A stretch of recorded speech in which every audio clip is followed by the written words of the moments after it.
네, 강프로입니다. 자, YC 보겠습니다. 자, YC가 오늘 22% 반등합니다. 자, 보유하고 계신 분들이 여기 5월 22일을 기점으로 해서 쭉 빠졌기 때문에 22평도 이탈을 했고요. 이런 부분에서 걱정을 조금 하셨을 것 같은데 제가 한미반도체 영상을 매일매일 올려드리고 있습니다. 이쪽 부분을 보시면 한미반도체가 강한 이유에 대해서 가장 자세하게 설명을 해드리고 있고요. 그리고 YC도 그중 하나라고 보시면 됩니다. 한미반도체가 강한 이유부터 보시죠. 한미반도체가 강한 이유는 후공정 업체이기 때문에 그렇습니다. 자, 미세화 공정으로 가면 갈수록 높아지는 게 그쵸? 불량률입니다. 불량률이 높아지면 무슨 문제가 발생하냐? 물량을 못 맞춥니다.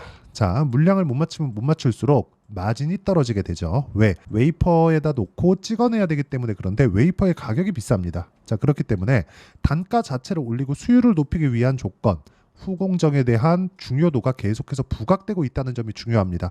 2016년 그리고 17년도 그리고 18년까지 있었던 반도체 슈퍼사이클, 이때는 클라우드 붐이 있었죠. 이때는 사실상 지금 AI 시대가 왔다는 그런 부분하고는 약간 차이가 있어요. 기존에 있었던 시장 안에서 뭔가 편의성을 더하기 위한 그런 작업이 있었는데 그때도 삼성전자는 2배 이상 상승이 나왔습니다. 근데 지금 하이닉스 같은 경우에는 어느 정도로 커지고 있나요? 자, 이렇게 보시면 돼요. 이런 부분이 YC하고도 연관이 있어서 제가 이야기를 드리는 겁니다. 자, 보세요. H100이라고 들어보셨을 겁니다. 이게 지금 엔비디아에서 판매하고 있는 AI 반도체입니다. H100에는 HBM이 80기가가 들어갑니다. 그런데 다음 버전, 올해 가을에 나온다고 발표를 했었던 B200은 H100 다음 버전입니다. 근데 B200은요 192기가가 들어갑니다. 즉 2배가 넘죠. 뭐가 들어가겠습니까? HBM이 들어간다. 동일한 판매를 하는 부분을 가정을 했을 때 아직까지는 학습의 영역이 있고 AI 데이터 센터를 계속해서 구축하는 과정에 있고 그리고 교체 주기가 있기 때문에 이런 부분을 감안한다면 HBM의 수요는 다음 사이클까지 봐야 되는 것이 맞다. 그러면 지금 첫 번째 단계인 시세가 발생을 했습니다. 근데 실제 실적을 보잖아요. 어떻게 됐습니까? 그렇죠. 주가는 폭발적으로 상승을 했습니다.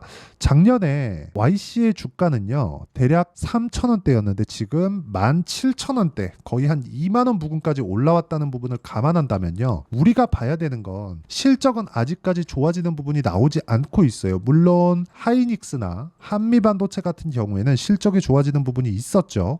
그런데 그것도 1분기 정도 이제 개선세를 확인한 것 정도에 지나지 않고요. 엔비디아의 실적을 감안한다면 엔비디아에서 돈을 주기 때문에 그쵸? 이쪽에서 판매하고 이쪽에서 돈이 나오기 때문에 한미반도체도 하이닉스도 실적 턴어라운드가 가능했었다는 거죠. 한미반도체는 하이닉스 측에서 자금이 나오기 때문에 하이닉스 쪽을 봐야 되고 규모 면에서 하이닉스의 실적을 전환시키려는 그 정도의 상황은 엔비디아가 아니면 만들어낼 수 없습니다. 이 구간에서 우리가 봐야 되는 부분은 실적이 전환됐다. 근데 실적이 전환된 건 올해 24년도 1분기에 전환이 된 것이고 주가는 23년 적자인 구간에부터 치고 올라오기 시작했다는 거죠. 근데 여기서 수요가 더 폭발할 수 있다는 거예요. 왜? 제품 자체, 상품 자체의 수요 자체가 그쵸? 공급돼야 되는 그 수요 자체가 2배 이상 늘어나기 때문에 그렇습니다. 그쵸? 물론 지금부터 그동안 올라온 것만큼 더 올라가요? 그러진 않아요.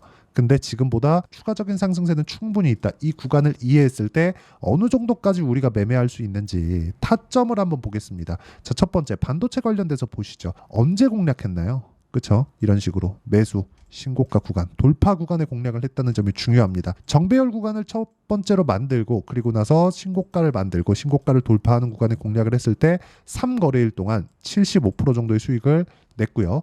YC도 한번 보면요. 어떤 식으로 매매를 했는지를 보셔야 됩니다. 제가 여기 5월 20일 이후에도 매수를 2번이나 했고 오늘 22% 상승하는 부분이 있고요. 그리고 그 전에 고가 부근에서 한번 매도한 결과 17% 정도의 수익 구간 쭉 내려서 보면 4월 달에는 20% 정도의 수익 구간을 만들어냈습니다. 근데 3월 달에 매수를 했고 그리고 4월 달에 시세 구간에 매도를 했다는 점이 중요합니다. YC는 후공정 업체입니다. 즉 테스트 장비를 납품하는 그런 업체고요. 후공정, 미세화 공정으로 가면 갈수록 후공정에 대한 중요도가 있기 때문에 한미반도체의 주가를 토대로 본다면 실적이 전환되기 전인 지금 우리가 타점을 잡아야 되는 구간에 있습니다. 이 구간에 우리가 어떤 식으로 가격을 이해해야 되는지는 제가 여기 소통방에서 모두 같이 제가 어떻게 봐야 되는지 공유를 해드리고 있습니다. 오늘 같은 경우에도 그래요. 우양이나 펌텍코리아 같은 종목들 제가 장 시작 전에 다 공유를 해드렸는데 자 보세요. 우양 그쵸? 오늘 장중에 10% 정도 강세 구간에 있었습니다. 제가 이틀 동안 매수를 이어온 종목군이고요. 그리고 그 밑에 펌텍코리아. 자, 펌텍코리아도 돌파 구간에 공략을 했고 어제도 매수, 오늘도 매수, 오늘도 5%대의 강세 구간에 있습니다. 시장이 뭐 그렇게 쏙 좋지도 않고 어저께는 시장이 상당히 안 좋았었는데도 불구하고 어떻게 됐나요? 그쵸? 이런 상황이 벌어졌다는 점, 이게 중요합니다. 그리고 이런 부분을 소통방에서 제가 다 이야기를 해드리는데 매수하세요 이게 아니라 같이 이런 관점에 의해서 매수를 해야 된다는 부분, 이런 부분을 같이 공부해 나가는 겁니다. 당연히 무료로 진행하고 오늘 같은 경우에 두산 에너빌리티 제가 장중에 그쵸? 장중에 이야기를 드렸고 두산 에너빌리티도 본다면 오늘 뭐 지금은 고가에서 소폭 밀려있는 그런 상황인데 장중에 제가 분봉 5분봉으로 보여드리겠습니다. 매수 매도를 두 번씩이나 진행을 한 종목군이고요.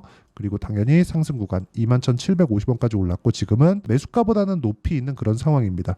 그리고 원전 관련해서는 제가 계속해서 좋게 보고 있는데 우리 기술입니다. 우리 기술. 자, 내용 보시면 어때요? 올라가는 구간에서 계속해서 매수를 했고 그리고 제가 5월 29일 날 매도한 결과 23% 정도의 수익 구간에서 매도를 하고 나왔습니다. 근데 이 구간을 어떻게 이해를 해야 되느냐? 돌파 구간에 우리가 공략했다는 점이 중요하고요.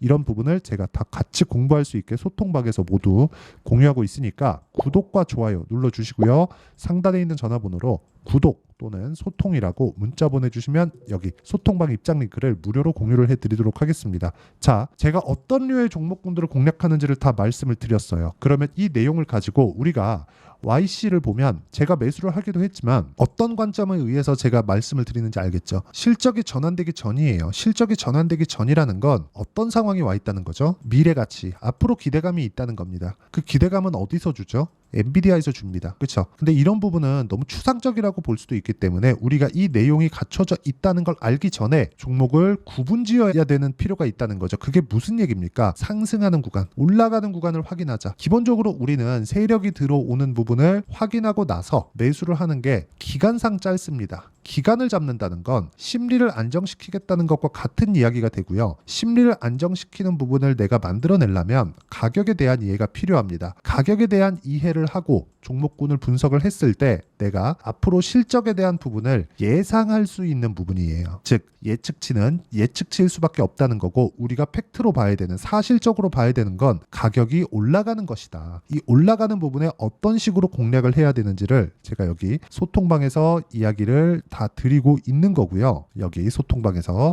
같은 경우에는 제가 아까 전에도 다 보여드렸지만 계속해서 제가 강한 종목군들을 추적해 나갈 수 있게, 그렇죠? 그런 종목들을 왜 봐야 되는지를 지속적으로 어필을 하고 공부할 수 있는 자료들을 매일매일 이렇게 공유를 해드립니다. 이 내용을 가지고 매매를 하셔도 되고 내가 어떤 관점에 의해서 매매를 하고 있는지 제가 다 질문도 받고 있으니까 오셔서 배우시면 됩니다. 그리고 같이 공부해 나가면 됩니다. 그리고 상단에 있는 전화번호로 구독 또는 소통이라고 문자 보내주시면 제가 여기 소통방 입장 링크를 다 공유를 해드리고요. 그리고 이런 식으로 타점을 잡는 원리가 있겠죠. 그 원리에 대한 부분은 여기 YC의 가격과 단기 보유 전략, 그쵸? 아까 전에 소통방에서도 제가 YC의 실시간 타점을 다 공유를 해드렸다는 걸 다 보셨을 겁니다. 제가 매매한 종목군들은 거의 90%를 다 공유를 한다고 보시면 되고요. 그리고 실시간 타점이기 때문에 단기에 대한 부분, 즉 2주 안에 내가 왜 이 가격대에 잡아야 되는지 그 내용에 대한 부분을 제가 문자로 공유를 해드리도록 하겠고요. 무엇보다 최근에 반도체 종목군들의 변동성이 상당히 커졌기 때문에 YC의 실시간 타점을 제가 문자로 공유를 해드리도록 할 테니까 상단에 있는 전화번호로 YC라고 문자 보내주시는 분들에 한해서만 세력들의 움직임을 파악해서 제가 실시간 타점을 함께 공유를 해드리도록 하겠습니다. 자, 내용 정리하면 그렇습니다. YC를 포함해서 HBM 관련된 종목군들에 대한 앞으로의 수요는 추가적으로 늘어날 수밖에 없기 때문에 실적이 좋아질 수밖에 없는 상황에 있습니다. 이 구간에 우리가 판단을 해야 되는 부분은 가격을 먼저 판단해야 되는 게 중요하고 이 가격에 대한 이해는 그쵸? 엔비디아부터 이해를 해야 된다. 엔비디아에서 돈이 나오고 그게 하이닉스로 오고 하이닉스에서 돈이 나오고 그게 이런 YC와 같은 그쵸? 벤더들한테 들어가는 겁니다. 근데 낮아지면 낮아질수록 뭐가 나와요? 그쵸? 이렇게 하위 쪽으로 가면 갈수록 엔비디아, 하이닉스, 삼성전자 그리고 그 밑에 뭐 YC 뭐 이런 식으로 쭉 내려갈수록 한미반도체도 포함되어 있겠죠. 내려가면 내려갈수록 변동성이 커집니다. 그렇기 때문에 우리는 위를 보고 아래쪽을 매매하지만 아래쪽에 대한 부분은 변동성 위주로 매매를 하는 거다. 이런 과정에서 우리가 변동성이 크기 때문에 단기 보유 전략, 그쵸? 심리를 안정시킬 수 있는 그런 작업이 필요하다. 이런 부분에 대한 내용을 어떤 식으로 우리가 이해하고 판단을 해야 되는지를 다 이해를 시켜드리도록 할 테니까 영상 끝까지 시청하시고요. 모든 분들이 성공 투자하셨으면 참 좋겠습니다. 자, 24년도가 돼도 여전히 시장은 녹록지 못합니다. 이런 상황이 벌어지는 건 어쩔 수 없습니다. 이런 상황에서도 수익이 나는 종목들의 구조는 변하지 않습니다. 즉 대시세 종목에 대한 구조는 변하지 않는다는 거고, 실제 제가 소통방에서 지속적으로 이야기를 드리고 있는 내용도 대시세 종목이나 시장 주도주를 공략하는 건 철저하게 가격 분석을 하라고 이야기를 드리고, 가격 분석 이후에는 이슈에 대한 파악, 그리고 이슈를 파악하고 나서는 다시 내가 얼마에 매수할지 그 타점에 대한 부분을 지속적으로 언급을 하고 있습니다. 자, 근데 생각해 보세요. 시장이 굉장히 어려웠습니다. 어려운 상황에서의 어떤 종목들이 강했냐 보면 반도체와 그리고 바이오입니다. 자, 실제 여기 보면요. HLB에 제가 실제 매매한 내용을 띄워놓고 보여드리고 있는데, 1월 22일부터 매매를 시작해서 4일 동안 31%의 수익 마감이 됐고요. 그리고 여전히 신고가 종목입니다. 자, 그리고 그 다음 어보브 반도체, 이름을 보시다시피 반도체 종목이죠. 그리고 AI 반도체는 지속적으로 강세를 보이고 있습니다. 이 종목도 신고가를 먼저 달성한 이후에 제가 21%의 단기간에 21%의 큰 수익을 내고 마감이 됐습니다. 다시 재공략을 준비하고 있고, 이런 부분은 소통방에서 다 공유를 해드립니다. 자, 그리고 코세스, 자, 코세스 같은 종목도 당연히 그쵸, 신고가 종목이고요. 그리고 반도체 종목입니다. 이 종목도 영업일 기준에서 이틀 동안 대략 한 15%의 수익 마감이 됐습니다. 내용을 한번 보시면 어떻습니까? HLB를 포함해서 뭐 30%, 20%, 뭐 15% 이런 식의 수익이 지속적으로 발생하고 있는데, 이 세 종목 모두 다 신고가 종목이고 1월 달에 시장이 약세를 보이고 있는 구간에서도 강했었던 그런 종목입니다. 특징점이 하나 있는데, 그 이슈에 앞서서 가격이 먼저 반영했다는 거죠. 그렇게 제가 가격을 먼저 보고 이슈에 대해서 파악하는 이유는 결과적으로는 큰 시세를 먹기 위한 사전 준비 작업입니다. 실제로 큰 시세를 먹기 위해서 사전 준비 작업을 했을 때 여기 레인보우 로보틱스 127%, 그리고 ISC 98%, 그리고 한미반도체 97%의 큰 수익을 내는 상황을 만들 수 있습니다. 어떤 식으로 소통방에서 진행됐는지, 그쵸? 그 상황을 제가 이야기를 드린 건데, 이런 상황도요, 당연히 신고가를 공략했을 때 가능한 겁니다. 자, 그러면 이번에도 마찬가지입니다. 그쵸? 정부 주도의 코리아 디스카운트 해소 방안이 2월 달에 발표를 하고요. 그리고 2월 달에 발표된 내용을 토대로 주가가 움직이는 게 아니라 이미 움직인 내용이 있죠. 실제 이 내용은 크게 중요한 게 아니라는 겁니다.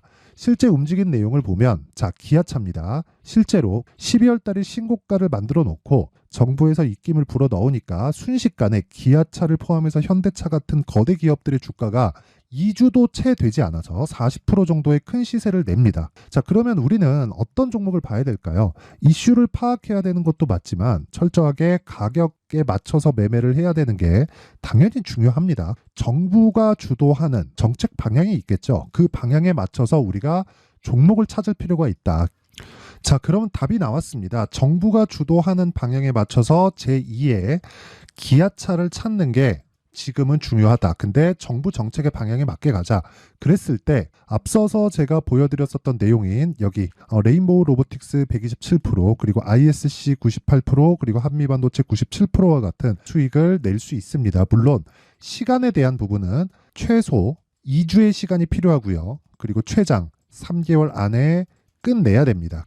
자, 기아차의 시세를 보셨던 것과 같이 2월 달에 정부 정책의 방향이 결정되고요. 바로 3월 달이면 시행입니다. 자, 그러면 우리는 거기에 맞춰서 당연히 종목을 찾아야 되고, 제가 제2의 기아차를 찾아놨습니다. 제가 아까 전에 소통방에서 이야기를 드렸었던 내용 다 공개를 해드렸는데, 그 내용처럼 종목만 받고 싶다 하시는 분들은요, 상단에 있는 제 전화번호로 대시세, 자, 대시세라고 문자를 보내주시면 정부 정책의 방향에 맞는 종목을 모든 분들에게 무료로 공개를 해드리도록 하겠습니다. 자, 제가 원하는 건 채널 성장이 목적입니다. 자, 그래서 구독과 좋아요 꼭 좀 부탁드리고요. 모든 분들이 정부 정책에 맞는 방향으로 매매를 이어가서 큰 수익 보셨으면 좋겠습니다.